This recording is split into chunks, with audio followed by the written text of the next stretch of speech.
এখনই। এই রহিম চাচা, খাবার পরিবেশন করো তাড়াতাড়ি, আর এইখানে 3টা কফি বানিয়ে নিয়ে আসো। আচ্ছা ম্যাডাম, আমি এই গেলাম আর এলাম, তারপর কফি এনে একে একে সবাইকে কফি দিচ্ছি। যখন আশিককে কফি দিতে যাব তখন আমার হাত ফসকে কফিটা আশিকের গায়ে পড়ে যায়। তখন রাইসা উঠে এসে এমন একটা কাজ করলো, আমার চোখ বিশ্বাসই করতে পারছে না। আর বৃষ্টির চোখ তো উপরে উঠে যাওয়ার মতো অবস্থা। তাহলে চলো শুনে আসি কি ঘটনা ঘটেছে, যার জন্য সবাই অবাক। রাইসা উঠে এসে ঠাস ঠাস করে থাপ্পড় দেয়। দেখে কাজ করতে পারেন না? দেখলেন তো ওর কাপড়টা নষ্ট করে ফেললেন। এখন যান এখান থেকে। আমি চোখের নোনা জল মুছে সেখান থেকে উঠে চলে আসলাম। অনেক কষ্ট হচ্ছে, ভুল তো মানুষই করে। ওইদিকে রাইসা, তুই এটা ঠিক করলি না। চাচার গায়ে হাত তুলতে তোর বিবেকে বাঁধলো না? কি করে পারলি তুই এটা করতে? আমার কিছু খেয়াল ছিল না রে। আসলে আশিক কতটা ছোট হয়ে গেল সেটাই বেশি ভাবছি আমি। আসলেই পর মানুষের জন্য কোনো দরদ ঠিকই ছিল না, কিন্তু নিজের আপন মানুষটার জন্য তো একটুও না। বুঝতে পারবি বলেই বৃষ্টি সেখান থেকে উঠে আমার কাছে চলে আসে। রাইসা, আসলে এই কাজটা করা তোমার ঠিক হয়নি। সে তো তার ইচ্ছাকৃতভাবে তোমার উপর ফেলেনি, হঠাৎ পড়ে গেছে। আজকে তো আর কিছু হলো না, তাই আমি আজকে আসি বলেই আর কিছু না শুনে চলে আসে। আসলে আমি এটা কি করে করতে পারলাম? এইভাবে একটা বৃদ্ধ মানুষের গায়ে আঘাত করলাম। না, তার কাছে আমার ক্ষমা চাইতেই হবে। তাই আমার রুমের দিকে আসতে থাকে। আমি দুঃখিত, তোমাকে এখানে আসতে বললে আজকে আমার মায়েরটা খেতে হতো না। আমাকে ক্ষমা করে দিও আর চলে যাও এখান থেকে। এখানে থাকলে শুধু তোমার কষ্টই হবে। পিছন থেকে কার কষ্ট হবে শুনি একটু। এটা শুনে আমি আর বৃষ্টি দুইজনেই ভয় পেয়ে যাই, যদি সবটা জেনে যায়। না রে, রহিম চাচাকে আর এক কাজিনের কথা বলছিলাম। আসলে আমার কাজিনকে রহিম চাচা চেনে, সেজন্য। এই মেয়েটার মাথায় বুদ্ধি আছে বলতে হবে, ঠিক সময় ঠিক সূত্র দিয়ে অঙ্কের ফল বের করে। ও আচ্ছা, বৃষ্টি তুই সর, আমি রহিম চাচার সাথে কিছু কথা আছে, একটু সাইডে আয়। তখন বৃষ্টি সাইডে যায়। আমি চিন্তায় আছি কি করবে, যে কাছে আসতে হবে তখনই। রহিম চাচা, আমাকে ক্ষমা করে দিন। আসলে তখন আমার মাথা ঠিক ছিল না। আপনার গায়ে হাত উঠানো আমার ঠিক হয় নাই। আমি সত্যি অনুতপ্ত এই বিষয়টার জন্য। ম্যাডাম, এমনটা বলবেন না। আমারই ভুল ছিল, আমার উচিত ছিল সাবধানে কাজ করা। আপনি তো আমার ভুল ধরিয়ে দিয়েছেন, এতে আপনার কোনো ভুল নাই। আসলে আশিক বৃষ্টিকে পছন্দ করে, তাই এখানে এসেছিল বিয়ের কথা বলতে। আর আপনার ওই কাজ দেখে আমার রাগ উঠে যায়। এইটা শুনে আমি খুব খুশি হলাম, কারণ আমি যা ভেবেছিলাম ঠিক তা না। আচ্ছা ঠিক আছে, আর বৃষ্টি মামনির সাথে তা খুব ভানাবে। কিন্তু আপনার এই ভুলের জন্য আশিক আমাকে কথা শুনিয়ে চলে গেছে। আমি আপনাদের কাছে ক্ষমা চাচ্ছি, আমার জন্য আপনাদের অনেক বড় ক্ষতি হয়ে গেল। দয়া করে আমাকে ক্ষমা করে দিবেন। এভাবে আরো অনেক কথা হলো। একদিন সকালে বাসায় চিল্লাচিল্লির শব্দ শুনে আমি ভেতরে আসি। ভেতরে এসে দেখি কাজের মেয়েটা মেঝেতে পড়ে আছে। এই জরিনা, তোর কি হলো? এমন করে পড়ে গেলি কেন? কিন্তু জরিনার কোনো কথা নেই, নিস্তব্ধ দেহ নিয়ে মাটির সাথে পিষে আছে। ঝাঁকুনির ইচ্ছে শুধু। বাসার সবাই চিন্তিত হয়ে পড়লো। আমার আর বুঝতে বাকি রইল না জরিনার কি হয়েছে। তাই রাইসা ম্যাডাম, আপনি আপনার পায়ের জুতা খুলে জরিনার নাকে ধরেন। আমার কথা শুনে তো তারা রাগে ফায়ার। তাদের মনে হচ্ছে আমি এমন টাইমেও মজা করছি। চাচা, মজা করারও কিন্তু একটা সময় থাকে। দেখতেছেন মেয়েটা অসুস্থ, আর আপনি মজা করতে ব্যস্ত। হ্যাঁ, আপনি মজা করছেন কেন? আরে আপনারা আমাকে ভুল বুঝতেছেন, আমি আপনাদের সাথে মজা কেন করবো? আপনি জুতা শুকিয়ে দেখুন না কি হয়। আচ্ছা রাইসা, চাচা যখন বলতেছে একটু জুতা শুকিয়ে দেখ, তো কি হয়? আচ্ছা ঠিক আছে, তবে যদি খারাপ কিছু হয় তাহলে চাচার কিন্তু খবর আছে। তারপর জরিনার নাকে জুতা শোকাতে জরিনার আস্তে আস্তে ঝাঁকুনি ঠিক হয়ে যায়। তারপর কিছুক্ষণ পর স্বাভাবিক হয়ে যায়। হ্যাঁ রে, আমি একজন ডাক্তার হয়ে যেটা পারলাম না, আর চাচা সেটা করে দিল। আপনাকে অনেক অনেক ধন্যবাদ চাচা। তবে এইটা জানলেন কেমনে যে জুতা শুকালে এই রোগ ঠিক হয়? আসলে ধন্যবাদই ঠিক করবেন না, আমরা তো গ্রামের মানুষ। এই রোগটা হচ্ছে পিবি রোগ। এই রোগটা যখন হয় শুধু শরীরে ঝাঁকুনি দেয়, আর মানুষ পানির দিকে যেতে চায়। চামড়ার জুতা শুকালে ঠিক হয়ে যায়। যাক, আপনি জানতেন বলেই আজ জরিনার কোনো সমস্যা হলো না। এভাবে আরো কথা বলে যে যার কাজে চলে যায়। আমি আর বাগানে না গিয়ে রান্নাঘরে যেতে গেলে রাইসা আমাকে থামিয়ে বলে, আচ্ছা চাচা, আপনার কি ভালো কোনো পোশাক নেই? সেই প্রথম থেকেই দেখছি আপনি এই পুরাতন পুরনো পোশাক পরেন। আসলে ম্যাম, আমি তো আধুনিক না যে আমার কাছে নতুন পোশাক থাকবে। আমার কাছে এগুলোই ভালো মনে হয়। এইটা ঠিক বলেছেন, কিন্তু আপনার কথা বলার ধরনটা পুরাই আমার পাগলটার মতো। ম্যাডাম, মানে আপনার পাগলটা বুঝলাম না। না এমনি, আপনি বুঝবেন না। চলেন আপনাকে নিয়ে শপিং মলে যাই, কিছু পোশাক কিনে দেব। তারপর রাইসা আমাকে আর বৃষ্টিকে শপিং মলে নিয়ে আসলো। এই মলটা অনেক বড়, এখানে সব নামি দামি মানুষরা শপিং করতে আসে। রাইসা আমার জন্য অনেকগুলো বৃদ্ধদের পোশাক কিনলো বৃষ্টির জন্য, এবং বাড়ির কাজের মানুষের জন্য অনেকগুলো কাপড় কিনলো। কিন্তু আমি অবাক হয়ে গেলাম, রাইসা কার জন্য আরো 6টা এক্সট্রা প্যাকেট কিনলো কাপড়ের। আমি এইসব ভাবছি, তখনই দেখছি আপু আর দুলা ভাই মলের ভেতরে ঢুকছে। এই যা, এখন কি হবে? আমাকে তারা চিনবে না এই অবস্থায়, কিন্তু রাইসাকে দেখে তারা সামনে গেল। আসসালামু আলাইকুম আপু, কেমন আছেন? ওয়ালাইকুম আসসালাম। আমি অনেক ভালো আছি, তুমি কেমন আছো? আমিও ভালো আছি। আপনারা হঠাৎ এখানে? আর বলিও না, এটা তোমার দুলাভাই। তারপর রাইসা আমাকে পরিচয় করিয়ে দিল। তা ডাক্তার ম্যাডাম, আপনি একা এখানে? আমার বাদর শালা বাবুটা কোথায়? দুলা ভাই আমাকে বাদর বলা? দাঁড়াও, তোমাকে দেখাবো মজা। এই বিপদ থেকে আগে বের হই। দুলা ভাই আপনার বাদর শালা তো গ্রামে থাকে, আর আমি এখানে একা থাকি। তারপর এইভাবে অনেক কথা বলার পরে সবাই রেস্টুরেন্টে গেল। আজকে আমি খাওয়াবো তোমাদের সবাইকে, যার যেটা ভালো লাগে সেটা নিয়ে নাও। আপু আমি থাকতে এটা কিন্তু ভালো হলো না। আর তুমি অন্যদিন পেট ভরে খাওয়াবা, তাহলে পরিশোধ হবে। বলে একটা হাসি দিল। এভাবে খাবারের পর্বটা শেষ করে যে যার বাসায় চলে আসলো। ইস, হাপু আমাকে চিনতে পারে নাই, ভাবতেই কেমন যেন হাসি পাচ্ছে। এখন একটু হাসি, আপনারা কি বলেন? একদিন রুমে শুয়ে আছি, তখন বৃষ্টি এসে বলে, তুমি এখান থেকে চলে যাও। তুমি যেই উদ্দেশ্যে নিয়ে এসেছো সেটা হয়তো পূরণ হবে না। আমি যাব মানে? আমি এখানে রাইসাকে আপন করে নিতে এসেছি। আমি এখানে এসেছি, আমি রাইসাকে ছাড়া যাব না। রাসেল, তুমি বুঝতেছো না, এই ছদ্মবেশী আর কয়দিন থাকবে? একদিন তো ধরা খেয়ে যাবে, সেদিন কিন্তু খবর হবে। কিন্তু এই কথাগুলো রাইসা শুনে ফেলে আড়াল থেকে। ও, এই জন্যই আমার পাগলটা আমার কাছে ফোন দেয় না। আমার কাছে থাকতেও চিনতে পারি নাই। রহিম চাচা, ভাবতেই হাসি পায়। ছদ্মবেশে ভালোই লাগছে। বলেই সে চলে যায়। আমার একটা কথাই, আমি রাইসাকে ছাড়া এখান থেকে যাব না, আমি যেই বিপদে পড়ি না কেন। এভাবে চলে গেল আরো 2টা সপ্তাহ। আগামী সপ্তাহে নাকি রাইসাদের বাড়িতে অনুষ্ঠান হবে। আপনাদের দাওয়াত তো আমার কর্তব্য। আপনারা আসবেন, কিন্তু খাবার পাবেন কিনা সেইটা আপনাদের ভাগ্য। রহিম চাচা, আগামীকাল শুক্রবার আমার জীবনের চরম এক সুখের দিন। আমি আমার সবচেয়ে দামি জিনিসটাকে কাছে পাবো, তাই একটা অনুষ্ঠানের আয়োজন করেছি। সব কাজ কিন্তু আপনাকেই করে দেখাতে হবে। আচ্ছা ম্যাডাম, আমি সবকিছু ঠিকঠাক মতো করব, আপনি কোনো চিন্তা করবেন না। একটু কষ্ট দিই, কি বলেন আপনারা? এই যে শোনেন, ওই দিন কিন্তু আমার হবু শ্বশুর বাড়ি থেকে অনেক মানুষ আসবে, তাদের আবার অসম্মান করিয়েন না। রাইসার কথাটা শুনে আমার চোখ দিয়ে পানি হাজির। যে কোনো সময়ে পানি চোখ দিয়ে নিচে গড়িয়ে পড়বে। আচ্ছা ম্যাডাম, ঠিক আছে, মনটা ছোট করে বললাম। তারপর সেখান থেকে চলে আসলাম। আমি রাতে বিছানায় শুয়ে শুয়ে ভাবছি, কি যে হবে জানি না। রাইসা যে বলল তার হবু শ্বশুরের বাড়ি থেকে মানুষ আসবে, তাহলে কি রাইসা আমাকে ভুলে যাবে?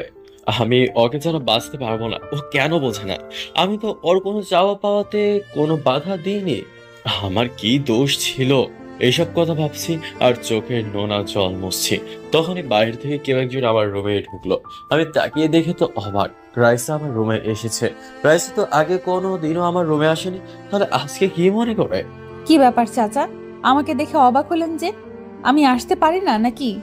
মুখটা একটু ছোট করে বলল, না ম্যাডাম, আসলে সেটা না। আপনি তো আগে এই রুমে কখনো আসেননি, তাই আর কি। আর আপনার বাসা, আপনি যেখানে ইচ্ছে সেখানে যেতে পারেন। ও তাই? তা চাচা, আপনার পরিবারে কে কে আছে, আর আপনার সন্তান কয়জন?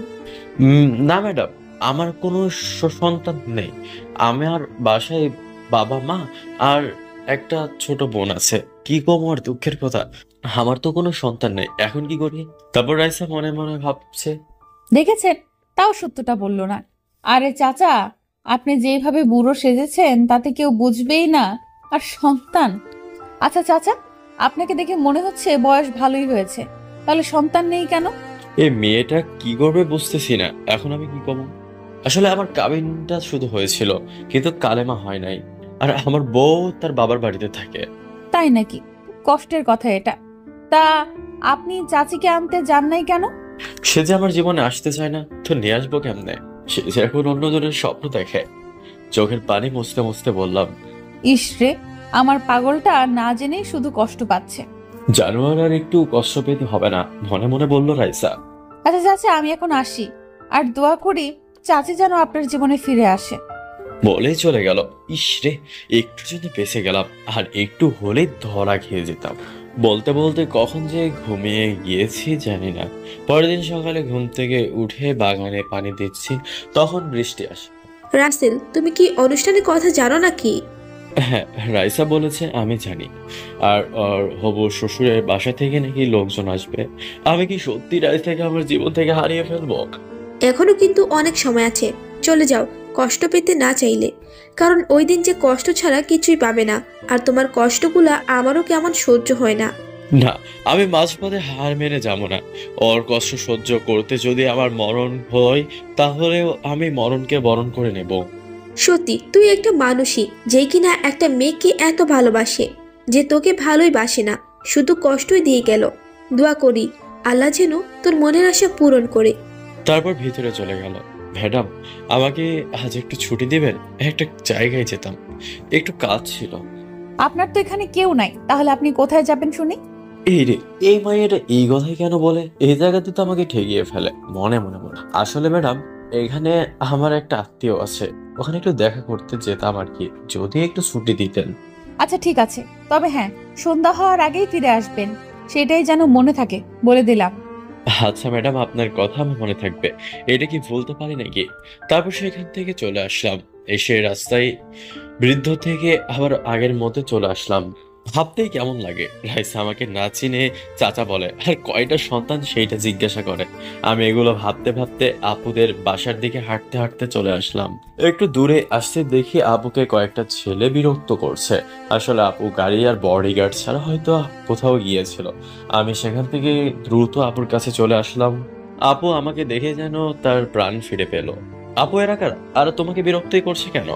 আসলে আমি এদের একটা কাজ করতে মানা করাই, এরা আমাকে মারতে চায়। কাদো কাদো গলায় বলল, কি রে, তোদের এত বড় সাহস? আমার আবুকে মারতে চাস? দেখতে হয়তো তোদের কলিজা কত বড়। হা হা হা, আমাদের কলিজা দেখার আগে তোর কলিজা বের করে ভেজে খেয়ে ফেলু। এই মার শালারে। বাকিদের উদ্দেশ্যে বলল। আমিও সাথে সাথে এক জনকে এক স্টাইলে মেরে পেঁয়াজ মরিচ ছাড়ে আলু ভর্তা বানিয়ে ফেললাম। এই, তোর আপুর কাছ থেকে ক্ষমা চায় আর বল যে আম্মা আর জীবনে আপনার কাছে আসবো না। বখাটেগুলো সেইটা করলো, আর আমি আপুর কাছে চলে আসলাম। কি দরকার ছিল মারামারি করার? তোর যদি কিছু হয়ে যেত তাহলে কি হতো? রাগে গলায় বলল, আপু, আমি যদি ওদের এইভাবে না মারতাম তাহলে তোমাকে কি ওরা ছেড়ে দিত বলো? আর আমি বেঁচে থাকতে আমার বোনের কষ্ট হবে, আমি সেটা কখনোই মেনে নিতে পারবো না। সত্যি ভাই, মাঝে মধ্যে মনে হয় তুই মানুষ না, ফেরেশতা। আমাদের বিপদের ঠিক সময় এসে উদ্ধার করিস। আপু, আমি ফেরেশতা হতে যাবো কেন? আমি এই পাপাচার দুনিয়ার একটা পাপী বান্দাই মাত্র। হয়েছে হয়েছে, এখন বাসায় চল। তোর সাথে কথা বলে আমি পেরে উঠবো না। তারপর আমি আর আপু বাসায় চলে আসলাম। কি বাবা, কেমন আছিস? আর এতদিন পর মায়ের কথা মনে পড়লো, তাই না? আরে আম্মু, তোমাদের কথা আমার মনে পড়ে না, কিন্তু আমার যে আসার কোনো সুযোগ নেই। তোমার বৌমাকে যে আমার আপন করে পেতেই হবে। তখনই পেছন থেকে আব্বু বলে ওঠে, আমি বললাম রাইসার সাথে কথা বলে সব ঠিক করে দেই, কিন্তু তুই তো আমার কথা শুনলি। এটা করলে হয়, কিন্তু তখন প্রমাণ হতো না যে আমি রাইসাকে ঠিক কতটা ভালোবাসি।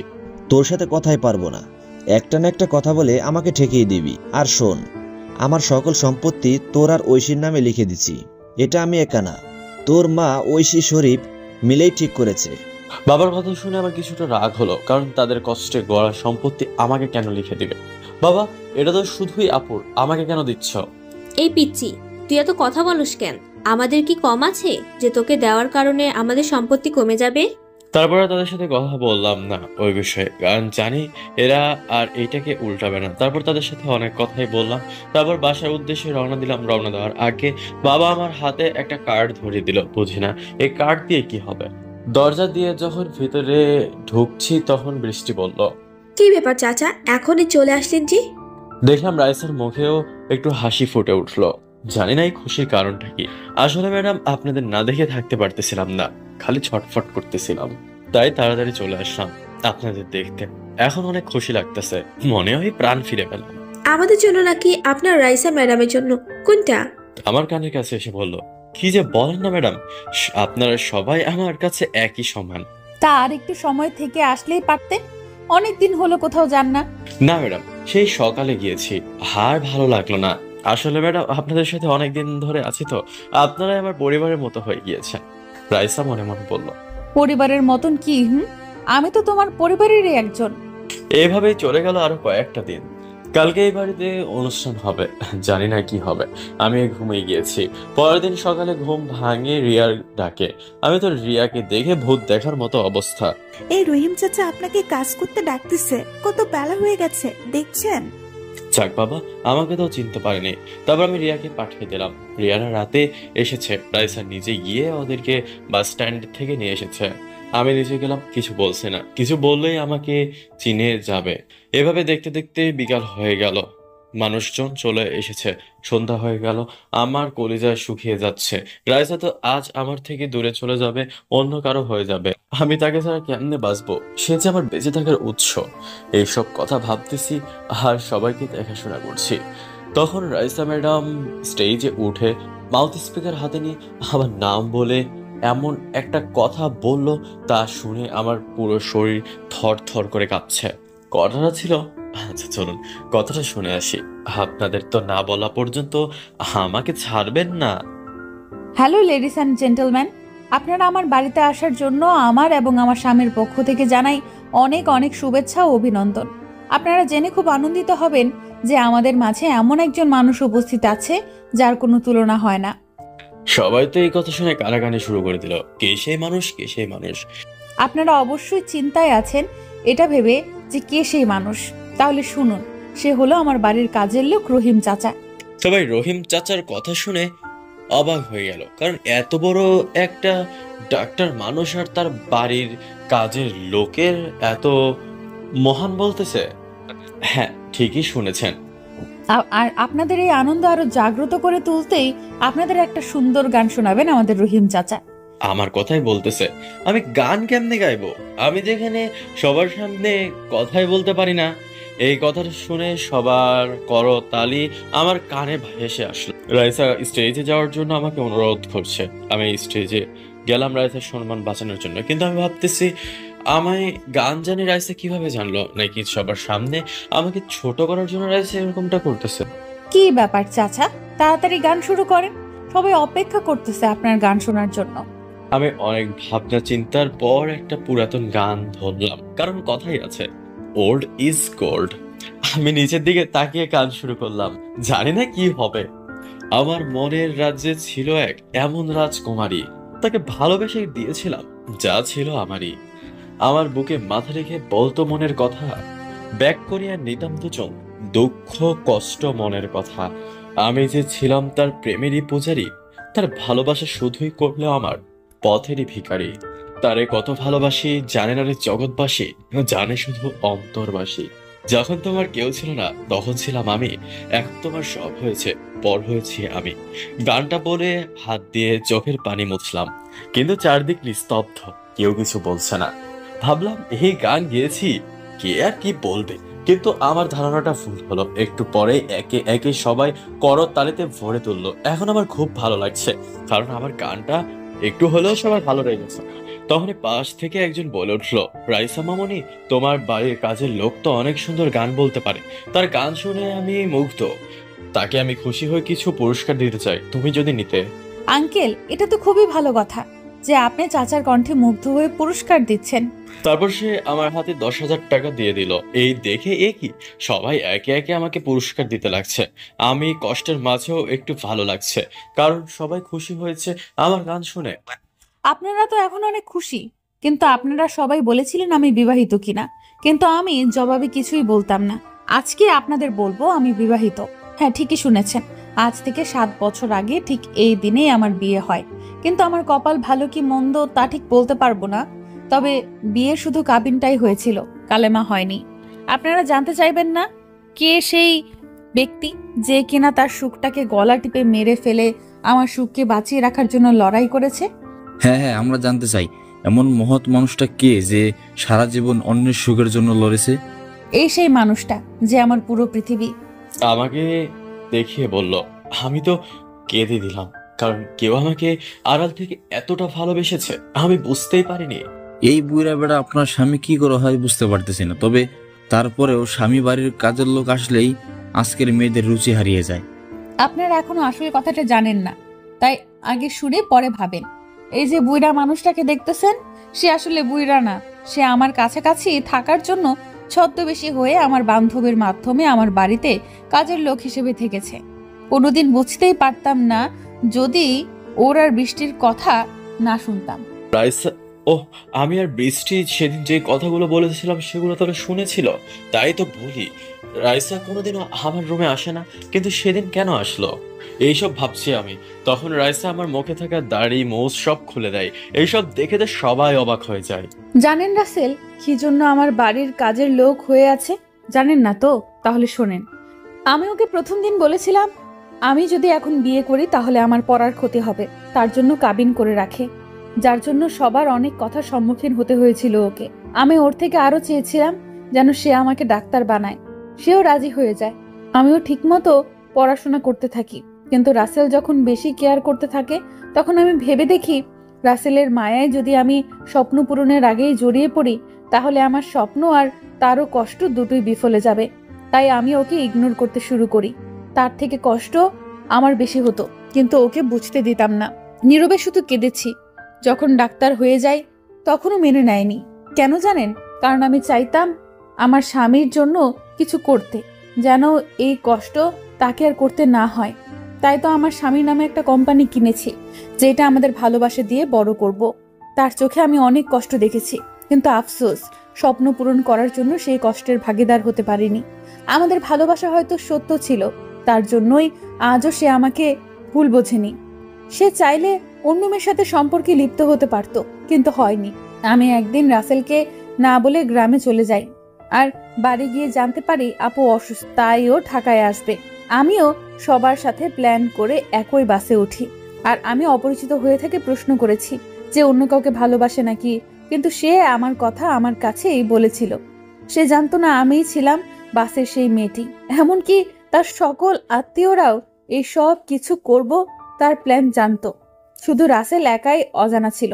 অনেক কষ্ট তাকে আমি দিয়েছি, হতে পারে তার কষ্টের কাছে আমার কষ্ট তুচ্ছ। আজ আমি ওকে আপন করে নিতে চাই, আগলে রাখতে চাই আমার পবিত্র ভালোবাসা দিয়ে। এইসব কথা বলে কেঁদে দেয়। মারে, তুই যেটা করেছিস সেটা হয়তো ভুল ছিল না। তুইও তো কম কষ্ট করিস নাই। জীবনে সুখী হওয়ার জন্য একটু কষ্ট করতেই হয়। হ্যাঁ রে মা, তোরা অনেক কষ্ট সহ্য করেছিস। তোদেরকে আবার আমি বিয়ে দেব, কারণ সেদিন তোদের বিয়েতে তো আমি ছিলাম না। তারপর দুই আব্বু হেসে দেয়। তারপর সবাই বলল যে আমাদের আবারও বিয়ে দিবে। সবার একই কথা, সবাই দাঁড়িয়ে। তারপর আমি বললাম না, আমি ডাক্তার ম্যাডামকে বিয়ে করব না। সে আমাকে কম কষ্ট দিয়েছে নাকি? তাকে অন্য ছেলের সাথে আমি দেখেছি, আমি অনেক কষ্ট পেয়েছি। আমার কথা শুনে তো সবাই অবাক হয়ে গেল, আর রাইসা তো কেঁদেই ফেললো।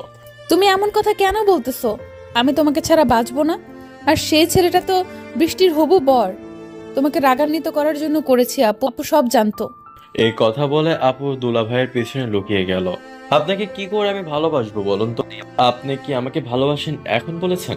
এই কথাটা বলা মাত্র সবার মুখে হাসি ফুটলো, আর এদিকে রাইসা হাঁটু গেড়ে মাটিতে বসে।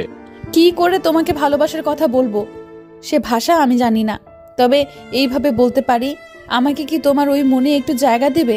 করবে কি তোমার বাচ্চার আম্মু? দেবে কি তোমার একলা পথের সাথী হতে?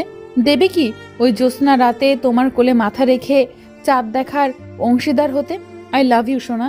লাভ ইউ টু। তোমার স্থান আমার পায় না আমার বুকে, বলে আমি ওকে আমার বুকে জড়িয়ে নিলাম। রাইসা অনেক খুশি, আর সাথে সবাই অনেক খুশি। আমি রাইসার কপালে একটা চুমু এঁকে দিই। তখনই পিছন থেকে কেউ একজন বলে ওঠে। সবাই সেটা শুনে অনেক খুশি হয়, কেননা কথাটা বলেছিল বৃষ্টি। তাহলে চলুন কথাটা শুনে আসি। সবাই শুধু রাইসার বিয়ের কথাই চিন্তা করলো, আর আমার বিয়ের কথা একবারের জন্যই ভাবলো না। আরে বৃষ্টি, তোরও তো বিয়ে হবে আশিকের সাথে, তাহলে এমন বলছিস কেন?